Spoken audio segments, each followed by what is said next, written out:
Lecture 5 काना का विवाह।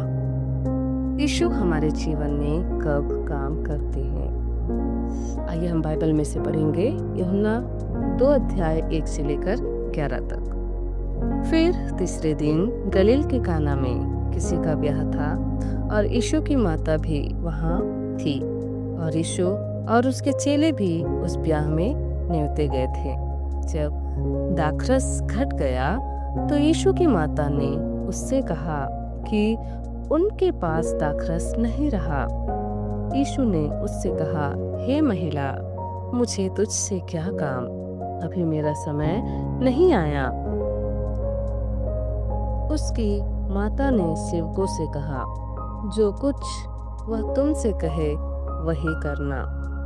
वहाँ यहूदियों के शुद्ध करने की रीति के अनुसार पत्थर के 6 मटके धरे थे, जिनमें 2-2, 3-3 मन समाता था। यीशु ने उनसे कहा, मटकों में पानी भर दो। सो उन्होंने मुहामुख भर दिया। तब उसने उनसे कहा, अब निकाल कर भोज के प्रधान के पास ले आओ। वे ले गए।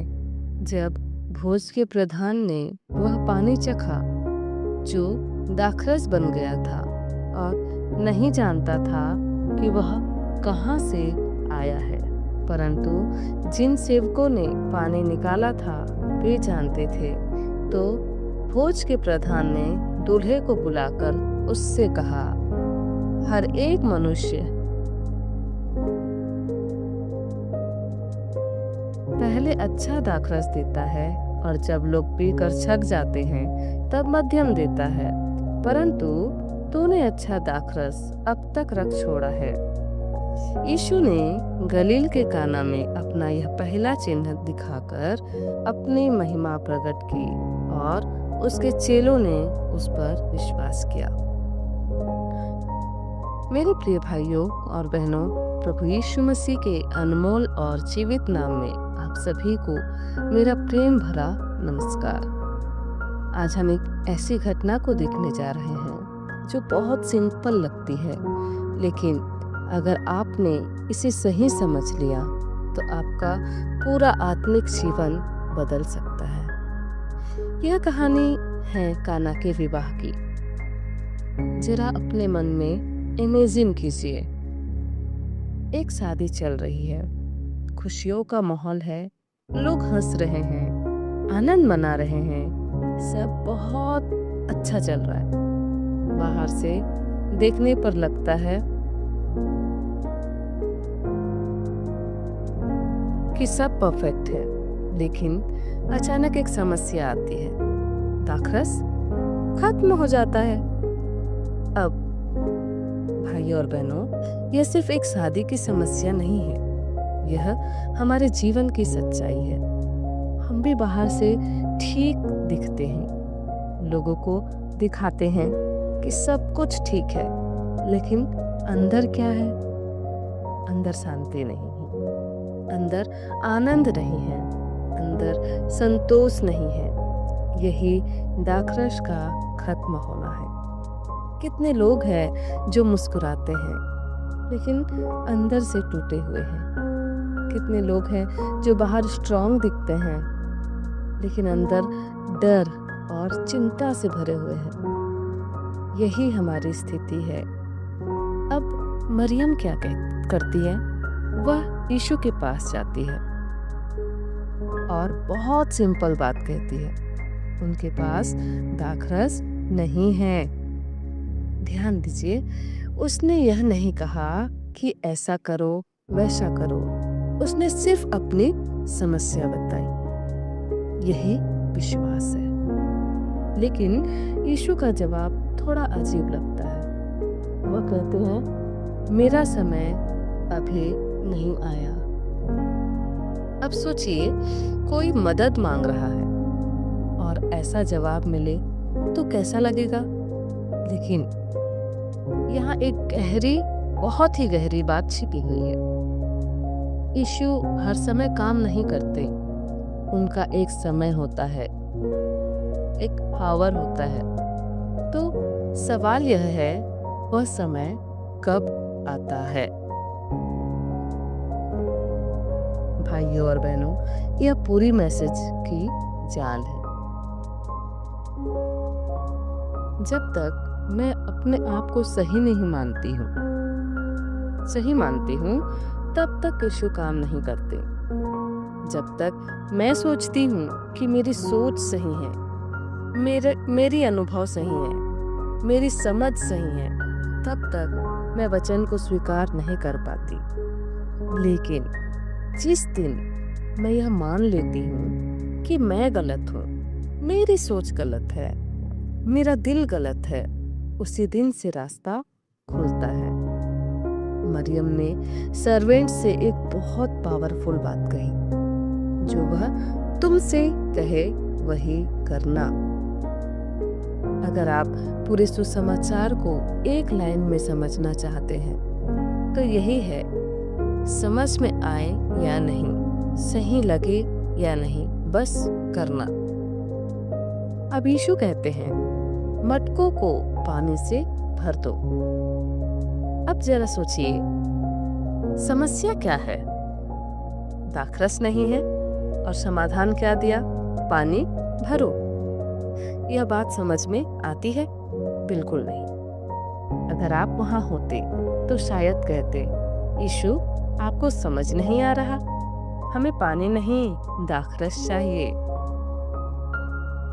लेकिन सर्वेंट्स क्या करते हैं? वे बहस नहीं करते, वे सवाल नहीं करते, वे अपनी सोच को नहीं पकड़ते, वे बस वचन को मानते हैं। यही फर्क है। जो अपनी सोच पर चलते हैं वे रुक जाते हैं, जो वचन पर चलते हैं वे चमत्कार देखते हैं। अब इमेजिन करो, सर्वेंट्स के मन में क्या चल रहा होगा?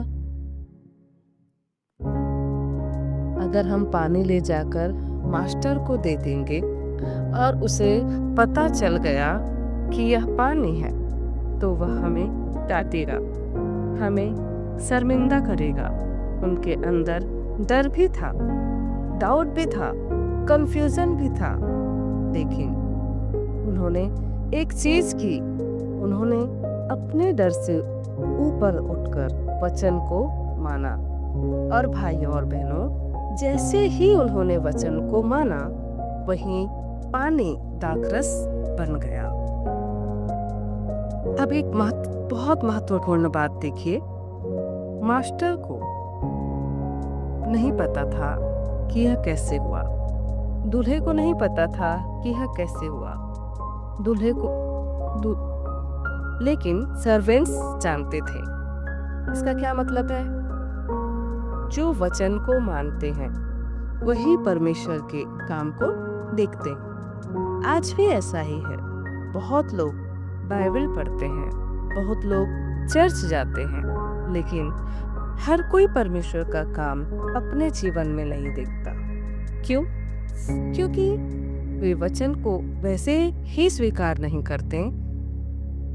वे पहले समझना चाहते, फिर मानना चाहते हैं, लेकिन परमेश्वर का रास्ता उल्टा है। पहले मानो, फिर समझ आएगा। अब एक बात और गहराई से समझो। सर्वेंट्स ने क्या किया? उन्होंने अपनी सोच छोड़ी, अपनी भावना छोड़ी, अपना अनुभव छोड़ा। जब तक मैं अपनी सोच को पकड़े रखती हूँ, तब तक मैं वचन को नहीं पकड़ सकती। याकूब को याद करिए, रिबका ने उससे कहा, मेरी बात मानो। याकूब समझ नहीं रहा था, उसे डर भी लग रहा था, लेकिन उसने माना और उसने आशीष पाई। मिस्र में अकाल आया था। फिरौन ने कहा, जो यूसुफ कहे वही करो। लोगों को समझ नहीं आया होगा कि यह कैसे काम करेगा, लेकिन उन्होंने माना और वे जीवित रहे। अब इन तीनों को जोड़ो, काना के सर्वेंट्स, याकूब और मिस्र के लोग। इन सब में एक ही बात कॉमन है, उन्होंने वचन को वैसे ही स्वीकार किया। सबसे बड़ी सच्चाई यह है कि वचन को आपको पूरा नहीं करना है। वचन खुद काम करता है। जैसे माँ के गर्भ में बच्चा बनता है, माँ उसे बनाती नहीं है, वह अपने आप ग्रो करता है। वैसे ही जब वचन हमारे दिल में आता है तो वह अपने आप काम करता है। हम क्या करते हैं? हम कोशिश करते हैं कि मैं बदल जाऊं, मैं अच्छी बन जाऊं, मैं पाप छोड़ दूं। लेकिन सच्चाई यह है कि हम अपने आप को नहीं बदल सकते। परमेश्वर का वचन ही हमें बदलता है। इसलिए स्पिरिचुअल लाइफ मुश्किल नहीं है, हम इसे मुश्किल बना देते हैं क्योंकि हम खुद कुछ करना चाहते हैं। लेकिन अगर हम सिर्फ वचन स्वीकार करें तो वचन खुद काम करेगा। आज मैं आपसे एक सीधा सवाल पूछना चाहती हूँ। क्या आप अपनी सोच पर भरोसा करते हैं या परमेश्वर के वचन पर? अगर आप सच में यीशु का काम करने अपने जीवन में देखना चाहते हैं तो आज एक डिसीजन लो। मैं अपनी समझ छोड़ती ही मैं वचन को वैसे ही स्वीकार करती हूँ। और जब आप ऐसा करोगे तब आप अपने जीवन में वह काम देखोगे जो आपने कभी सोचा भी नहीं था।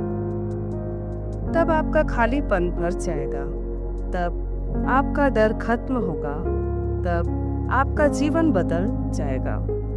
यही काना के विवाह की सच्चाई है। प्रार्थना है कि आप भी सर्वेंट्स की तरह वचन को वैसे ही स्वीकार करें और अपने जीवन में यीशु मसीह के काम को देखें। आमीन। धन्यवाद।